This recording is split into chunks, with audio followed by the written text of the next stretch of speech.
Problematizing Iqbal as a state ideologue is the caption or the title of this chapter, and there would be some Pakistani context to this lecture because Iqbal is fairly central so far as the ideology of Pakistan is concerned, and much of the legitimacy for Pakistan as a nation state has been drawn from the ideas and poetry of Iqbal. So it's a critical analysis of Iqbal's ideas. So the first thing that I'm going to talk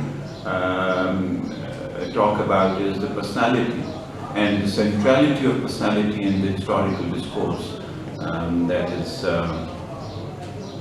quite prevalent in Pakistan. So personality is indeed central to the state-driven discourse of history in Pakistan. For instance, the main events featured in government-sponsored textbooks are descriptions of battles, mostly resulting in victory for the Muslim warrior on horseback. However, the personalities around whom the whole discourse of Pakistani Muslim nationalism is woven in history or Pakistan studies textbooks are not warriors. One of these personalities is Sheikh Ahmad Sahindi, popularly known as Mujaddid al-Ifsani, reviver of the second millennium, who was the disciple of Khaja Baqi Billah, a renowned Sufi of the Naqshbandiya order, and the contemporary of Mughal Emperor Akbar and Jahangir. Ahmad Sahindi was the progenitor of Wahdatul Shuhud and is considered to be the originator of the two-nation theory by Pakistani textbook authors. Shah Waliullah, another important figure in the context of the two-nation theory, was born in 1703 in Delhi, 4 years before the death of Mughal Emperor Aurangzeb. His father, Shah Abdul Rahim, had been a renowned religious scholar who also assisted in the compilation of Fatawa Alamgiri, a book on jurisprudence prepared on the demand of Alamgir. Shah Waliullah believed that a previously existing purified form of Islam had become polluted due to Muslims intermingling with non-Muslim communities, especially Hindus on the subcontinent. Hence, he struggled to revive Islam on both an academic and political level until his death in 1762. Sayyid Ahmad Khan, Muhammad Ali Jinnah and Muhammad Iqbal are also hailed as chief architects of Pakistani nationalism anchored in the two-nation theory.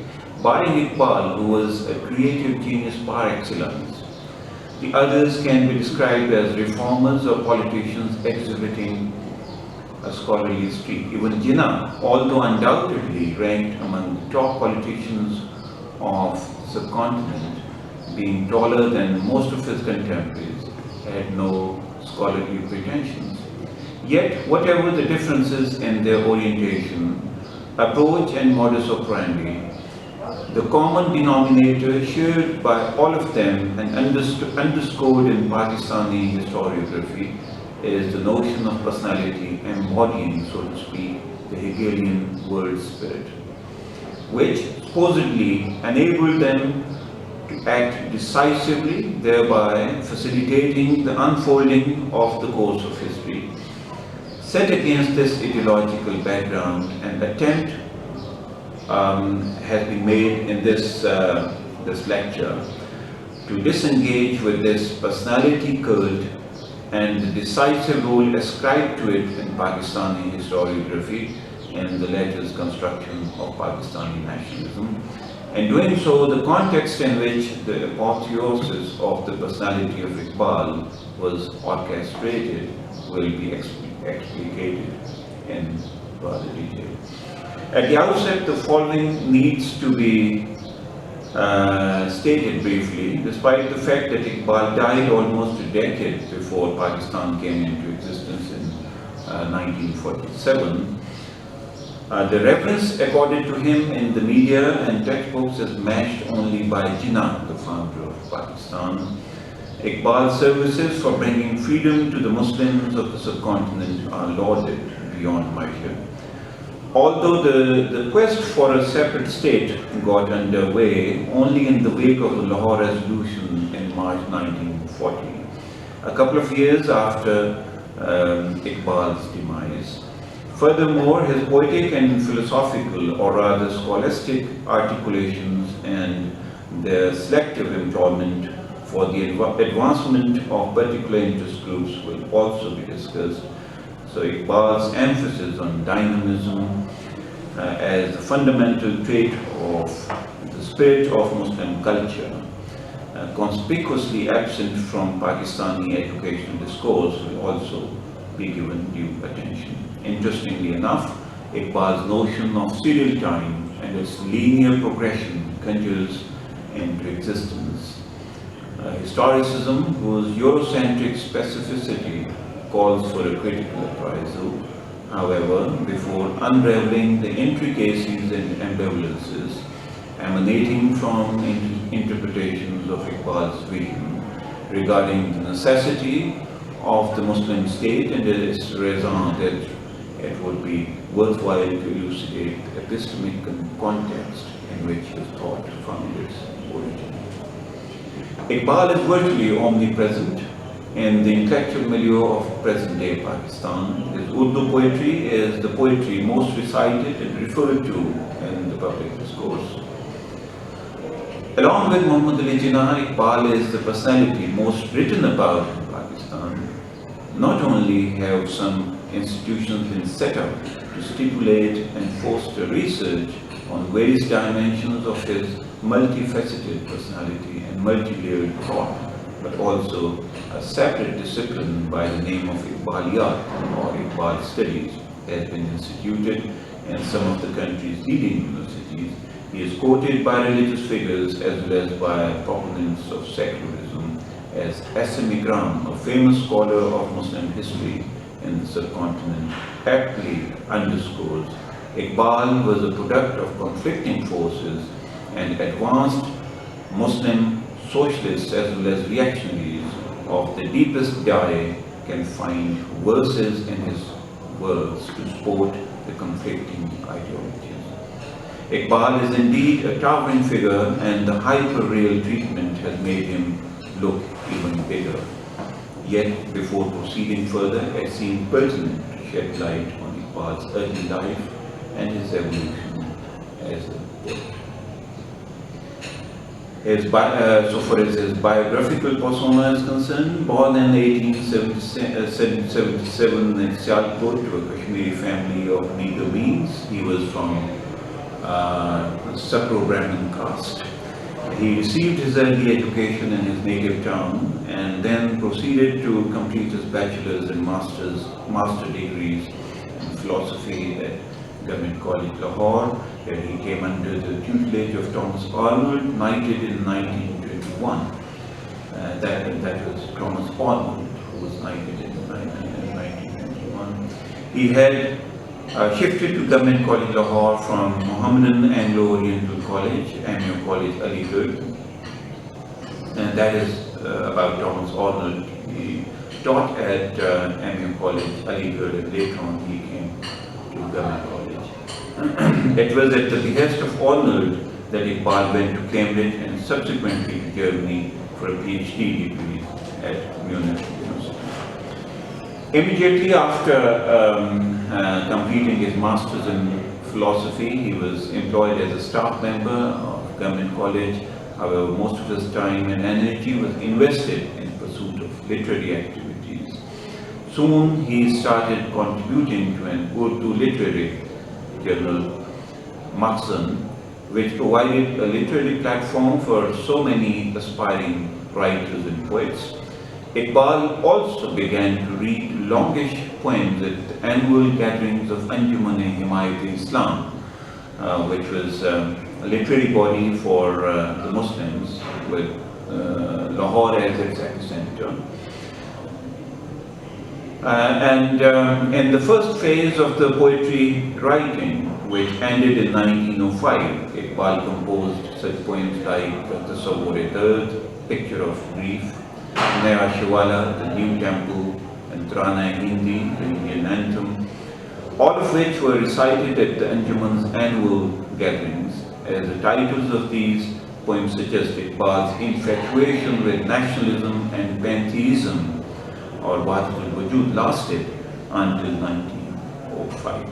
The year he departed for higher studies to England. Few of the poems composed in England bear testimony to the poetic tradition of Wordsworth, Coleridge, and William Cowper, which Iqbal seems to have imbibed during his 3 years stay.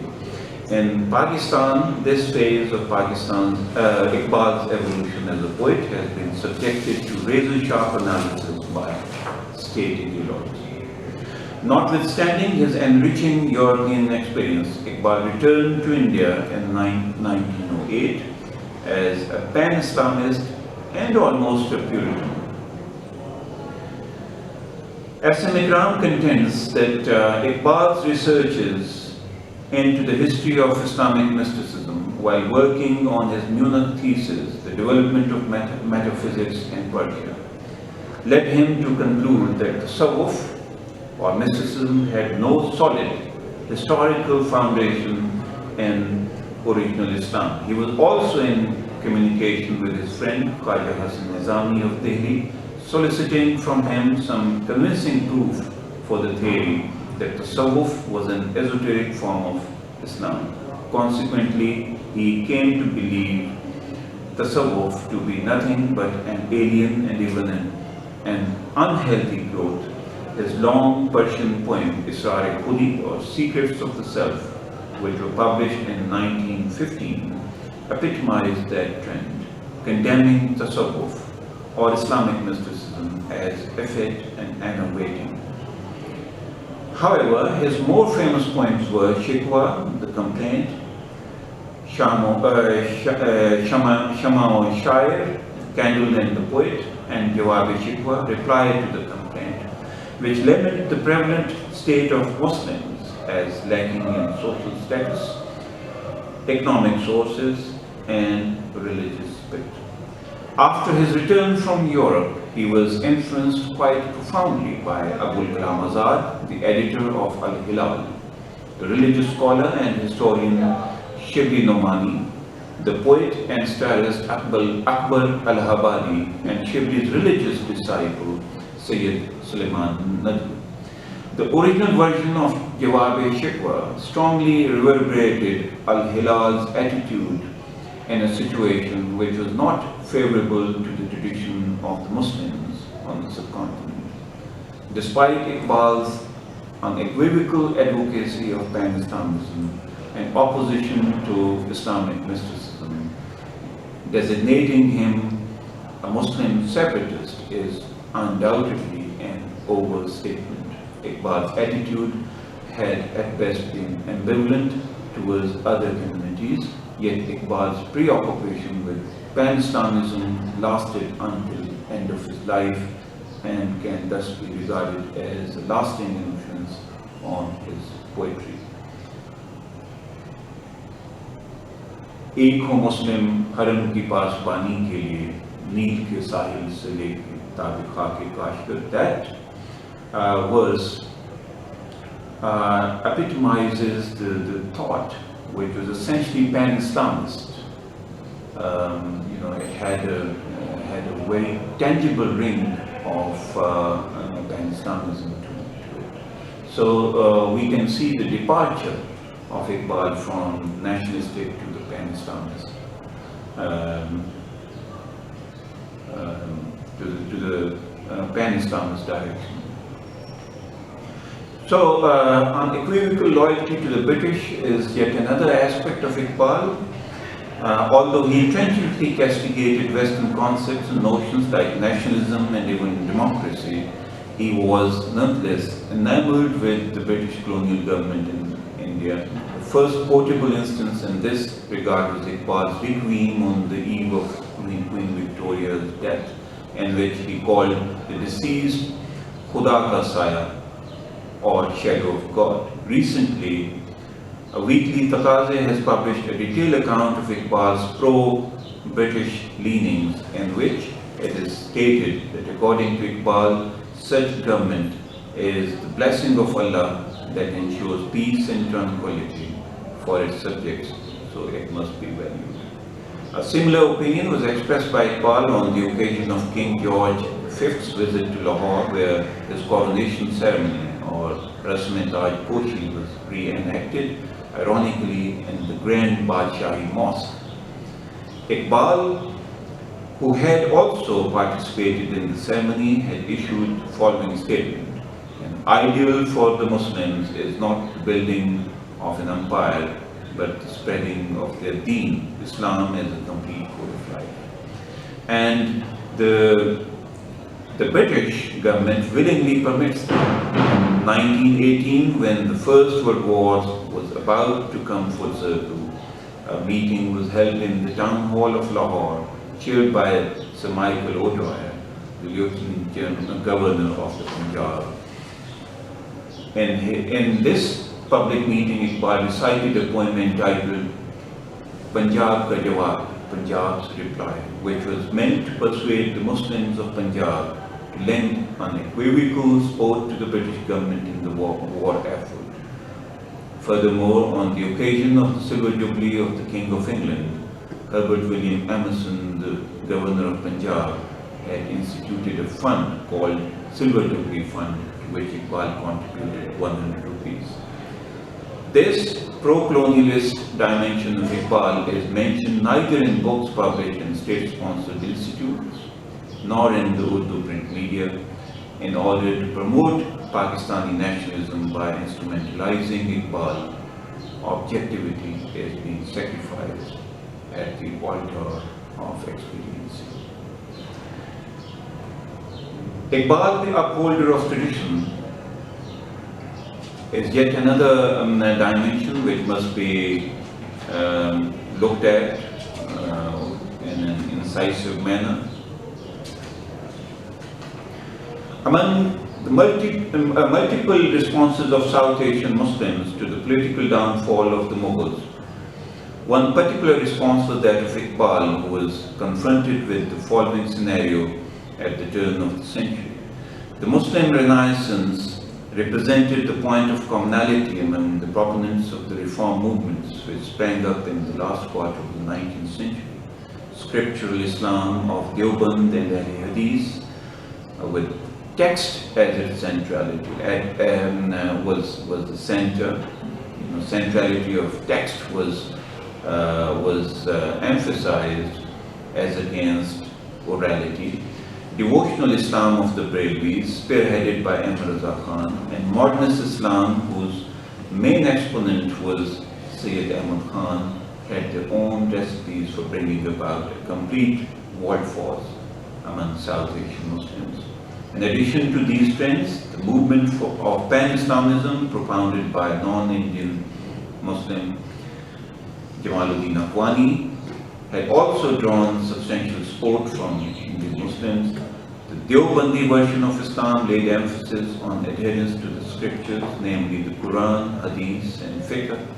Hadith is the tradition of the Prophet, and Fiqh is jurisprudence. For guidance in the literal sense, the Ahl Hadith denomination, inspired by the teaching of Muhammad bin Abdul Wahhab, laid strong emphasis on the Quran and Hadith as sources of knowledge, casting aside Fiqh as a superfluous branch of knowledge. Quite contrary to the literalist version, devotional Islam, epitomized in the Brailwi denomination, allowed the local influences and cultural practices to be part of religious belief, thereby making it amenable to the Indian native populace. Eclectic Sufi thoughts were central to the Brailwi variant of South Asian Islam. Both these movements were antithetical to modernist tendencies which derived their inspiration from the Western tradition of rationality. However, they had nonetheless also imbibed certain influences from modernity, reflected quite substantially in Darul Uloom Deoband and the Madrasa of Brailwi. Still, adherence to the religious doctrine, strongly embedded in the tradition of history, of Islamic epistemology remained their core reference point, which was doggedly professed and preached by the ulama of these seminaries. Nevertheless, one must not lose sight of the fact that Amir College Aligarh, established by Sir Sayyid Ahmad Khan, prioritized modernity over tradition in quite unequivocal terms. Sayyid Ahmad Khan saw in the replication of Western institutions, including academic as well as intellectual traditions of modernity, on the subcontinent, the potential for a possible bailout of South Asian Muslims. He strove very hard through both pen and word of mouth to dispel Muslim misgivings against the British in a bid to bring both of them together. To Sayyid Ahmad Khan, the British, being Christians, were the holders of the book. Therefore, Muslims had no reason to distance themselves from them. Jamaluddin Akhwani, the exponent of Pan-Islamism, was an implacable opponent of Sayyid Ahmad Khan and his extreme rationalism, and regarded his new Ilmul Kalam or scholastic sciences as nothing short of heresy. Yet, despite this fundamental antagonism, these two opponents shared one common conviction, namely, both believed Islam to be capable of an evolutionary process within the present and future history of mankind and in accord with it. Although Iqbal had tried with scholarly zeal to strike a balance between the two strands, which diverged to some extent in their prescriptions for the revival of Islam, his analysis and prognosis of the sliding fortunes of the beleaguered Muslims was nonetheless imbued with a strong rationalist reflection. The careful perusal of the reconstruction of religious thought in Islam and of Iqbal's poetry, however, also reveals very strong imprints of Pan-Islamism in his scholastic formulations. In his analysis of Muslim decline, he introduced the thoughts of Fakhruddin al-Iraqi, Jalaluddin Rumi, and other luminaries of medieval Perso-Arabic background in order to underpin his own scholastic thoughts, and then tried to weld them together with Western philosophical traditions. This is probably the reason why Pakistani scholar Ali Abbas Jalalpuri called him a mutakallim, or scholastic, instead of a philosopher. Contrary to Jalalpuri's assessment, the Pakistani state presents Iqbal as a poet-philosopher. Apart from the instrument of rationality that he employed, not unlike Sayyid Ahmad Khan, to appraise the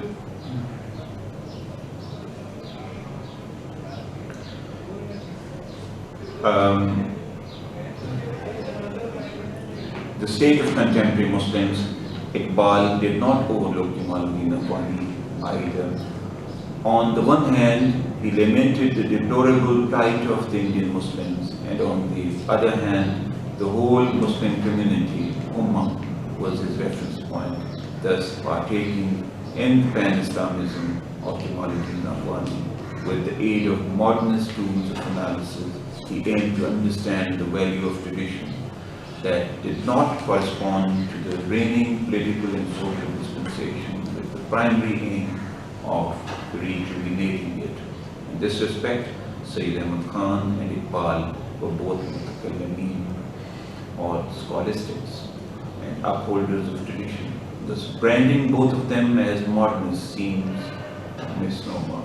Iqbal, of course, stands out in solitary splendor vis-a-vis his predecessors and contemporaries alike, because he employed a modern philosophical idiom and problematized the condition of Muslims in the light of Whitehead, Kant, Hegel, and Nietzsche. Such is the problematic constellation that exists on the very margins of the epistemology that is orchestrated by the Pakistani state.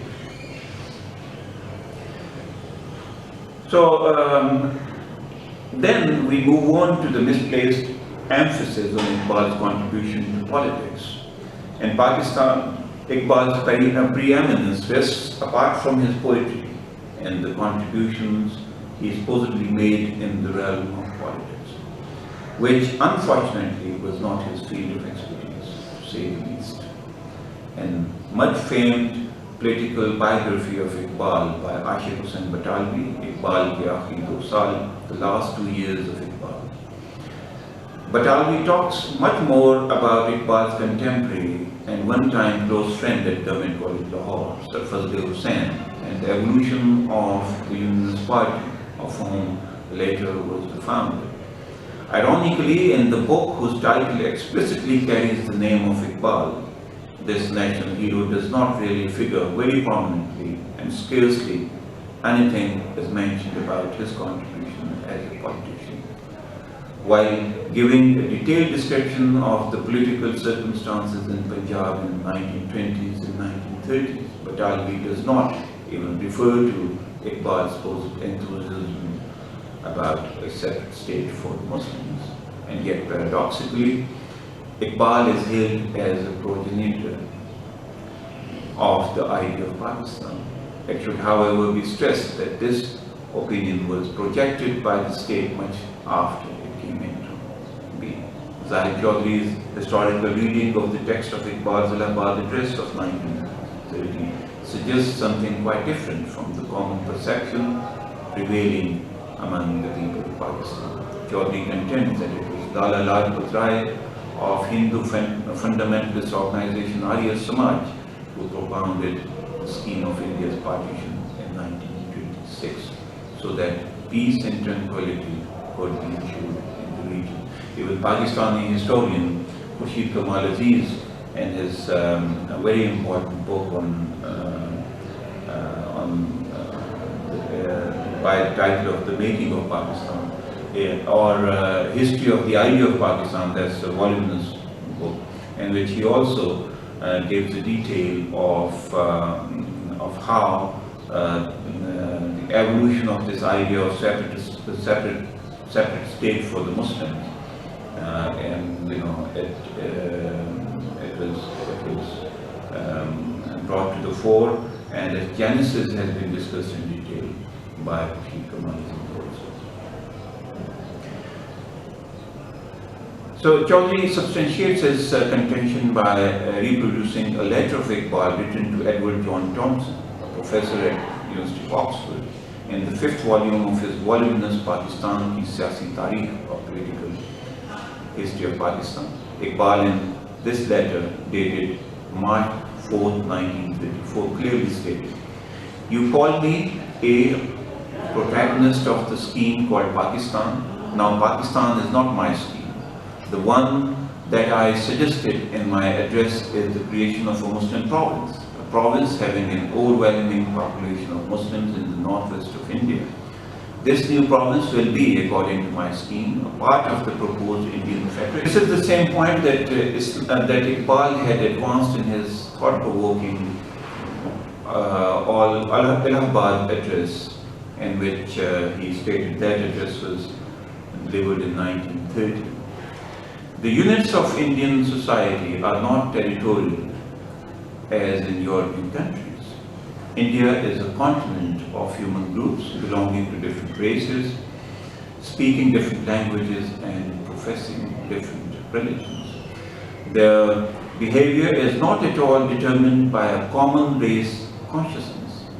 Even the Hindus do not form a homogeneous group. The principle of European democracy cannot be applied to India without recognizing the fact of the communal groups. The Muslim demand for the creation of Muslim India within India is therefore perfectly justified. On the other hand, Iqbal's oft-quoted statement, which has found a permanent place in the textbooks of history, political science, and specifically Pakistan studies, reads as follows. "I would like to see the Punjab Northwest Frontier Province, that is now Khyber Pakhtunkhwa, Sindh and Balochistan amalgamated into a single state." Interestingly, this quote from Iqbal's Allahabad address of 1930 only became an integral part of Pakistani public and educational discourse after the debacle of East Pakistan in 1971.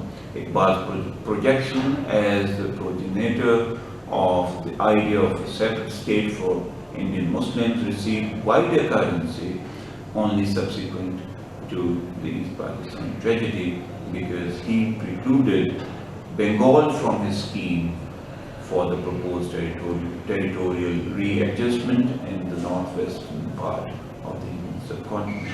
Famous Pakistani historian K.T. Aziz holds a similar opinion. His proposal was confined to the northwest of India. There is no warrant at all for saying that in 1930 he wanted a Muslim state embracing all Muslim provinces or Muslim majority areas. In his book, A History of the Idea of Pakistan, Aziz refers quite explicitly to Iqbal's proposal, which envisaged Pakistan, NWFP, Sindh and Balochistan to be merged into a larger province within the proposed Indian Federation. Aziz quotes Iqbal's letter addressed to the Times, dated October 12, 1931, to corroborate this point, which is also reinforced by Iqbal's letter to Raghib Hassan, dated July 29, 1937. K.K. Aziz makes another point worth mentioning, thereby dismissing the following three false claims. Iqbal was the first person to propose a division of India on religious lines. Iqbal was the first person to do so from a political platform. And third, Iqbal was the first Muslim to have proposed the division of India. He then goes on to set the record straight by providing correct factual information. First, according to K.K. Aziz, exactly 64 suggestions, vague or definite, to divide India were made between June 24th, 1858, June 24th, 1858 and December 31st, 1929. Nawab Zulfikar Ali Khan. Number two, Nawab Zulfikar Ali Khan demanded a separate country for the Muslims in the northwest and northeast of India in his address as chairman of the Resection Committee delivered at All India Khilafat Conference session held in Lahore on 31st of December 1929. Number three, Aziz reveals that 28 Muslims had put forward such proposals before Iqbal spelled it out in his Allahabad address in December 1930. Furthermore, it is most paradoxical that although Iqbal's political role was constructed no earlier than the mid-1970s, the status of Pakistan's national poet, however, was accorded to him immediately after the creation of Pakistan. Iqbal's emphasis on Islam, that's a very crucial and very important point, and that needs very incisive and profound deliberation. In the same speech which he made at Allahabad, Iqbal distinguished Islam from Christianity as it was being practiced in modern secular Europe, where religion was treated as an individual's private affair. Christianity had therefore ceased to address any issue concerned with what Iqbal called man's temporal life. Islam, on the other hand, according to him, did not divide the unity of man into an irreconcilable duality of spirit and matter. While developing further this point of immense importance, Iqbal stated, to Islam, matter is spirit, realizing itself in space and time. While stating this, Iqbal seems to have simulated Hegel's idealism, wherein the material world is merely the articulation of the absolute idea that is unfolding itself. Hence, he saw the moving and juvenile spirit of Islam through the prism of Hegelian idealism, which subsequently formed the essential mold for his revivalist thought. From here, one may proceed to elucidate Iqbal's dynamism which, according to his reading of Islamic culture, inhered in its essence, thus making it subject to evolution. SM Ikram also alludes to this aspect in Iqbal by stating, his was a vigorous mind, untrammeled by convention and facing forward rather than backwards. Ikram refers to a fundamental fact that had not been taken into account by many of his so-called admirers, which was his conception of Islam as dynamic rather than static. Iqbal claimed quite decisively it would not be Islam if the truths it enunciated were not living enough to be capable of adjustment to varying circumstances. However, this gives rise to a conundrum, particularly when Iqbal's contention regarding Islam as a religion in a state of evolution is scrutinized from a different point of view.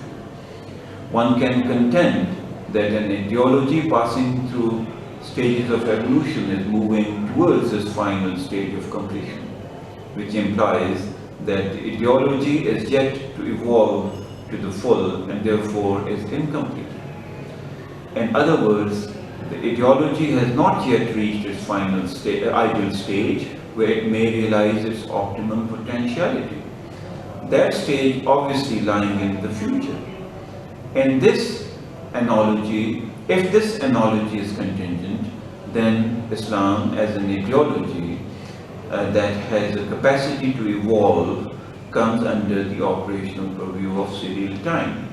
Thereby, time with change as its essential trait is bound to bring about a mutation in the contents as well as in the superstructure of Islam. In the light of this analogy, the universality of Islam's message and the claim ascribed to it as a complete code of life does not seem to stand the test of scrutiny. If delved in deeper, other more far-reaching implications present themselves. Sources of Islamic knowledge, namely the Quran and Hadith, are meant to guide humans existing within temporal and spatial domains. Therefore, in order to make the message of the Quran and Hadith comprehensible and also practicable for humans, it will have to correspond to the exigencies of time and space, and thus be divested of the much ascribed essence of universalism, which is central to the belief system of an overwhelming majority of practicing Muslims across the world. Another inference that can be drawn after regarding closely the impact of time as an agent of change on Islam is the contested status of the Prophet's life, or Uswa Hasana, the perfect model for imitation as a prototype for posterity to emulate.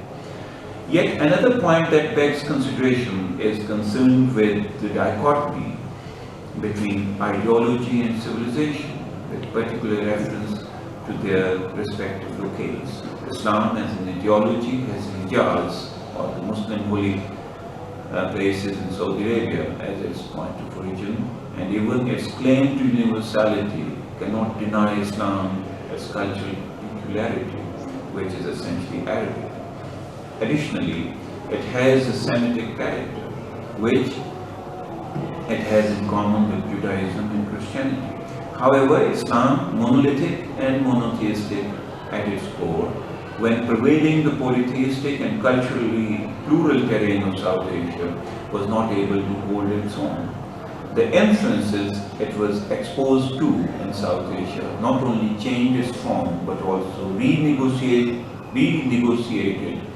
its stance vis-a-vis monotheism. Hence, Tasawwuf, and particularly Wahdatul Wujud, brought a much-needed malleability to Islam and its compatibility with the Vedantic mystic traditions of India, by espousing ideas of universal love for all, regardless of faith and race. Thus, Islam at the popular level, with saints and shrines acquiring a central position in its belief system, adjusted to the dictates of the religiously plural and ethnically diverse society. Ironically, Iqbal did not take up that complex and rather ambivalent issue which had brought about a sweeping transformation of Islam while it was in a process of carving out a permanent niche for itself in a culturally divergent setting. Iqbal ruled out with a tinge of disdain any impact of tasawwuf on Muslims and considered it one of the main causes of their decline. However, tasawwuf, quite ironically, formed an integral part of his own reconstructed religious thought. The point, therefore, is that while talking from the Indian vantage point, he alluded to the general rather than the particular. Some critics look askance at the metaphors and similes employed by Iqbal in his Urdu poetry, which had no congruence whatsoever with the South Asian context. Metaphoric allusions like Shaheen, Sahra reflect quite vividly that he invoked poetic themes and inspirations that excluded any South Asian reference. In other words, Iqbal apparently fell short of accommodating the cultural and social diversity that shapes a distinct South Asian Muslim identity. Iqbal's Urdu poetry is replete with nostalgia for the golden past, when Muslims had reached the height of political and civilizational glory. Shamshir-o-Sana, sword in the spear, to him would serve as a modus vivendi for Muslims to regain their lost position of supremacy. Such a simplistic prognosis is confined only to his Urdu poetry, which has sufficient potential in it to instill necessary religious zeal required for religious activism, which could subsequently lead to militancy. Honorific appellations such as Mard-e-Momin, the true Muslim, was employed to highlight the strength of Superman's ultra-powerful will, capable of transforming not only the destiny of human multitudes, but also of altering the course of history. However, the notion of Mard-e-Momin that has gained currency in the educational discourse of Pakistan connotes something absolutely different, namely that the individual is the agency of historical change, an interpretation that has unfortunately mostly been used to legitimize autocratic rule in Pakistan, obviously at the expense of democracy. In the 1980s, General Ziaul assumed the title of Mard-e-Momin, Mard-e-Haq, the true Muslim and the man of truth, which suited perfectly his objective of self-perpetuation as the ruler of Pakistan. Today, certain individuals have started branding Taliban as a replica of Iqbal's Mard-e-Momin. Hence, the people drawing inspiration from Iqbal's thoughts as expressed in his poetry are mostly fundamentalists, which of course is the most unfortunate. Thank you very much. Hope this is not this is not very dense, and hope I have conveyed some sense into the thought and the life of Iqbal. Iqbal remains one of the greatest Muslim thinkers of the 20th century, and we must not have any doubt whatsoever in his grandeur as a thinking mind. Having said that, one has this, I think, tendency to disagree with the leading lights of Muslim thought in order to create or in order to set this course of evolution forward. So we will have another session. Hopefully, the power outage and the problem with our Skype and video conferencing will be over very shortly, and we can discuss any ambiguities or any ambivalences that you find in this lecture.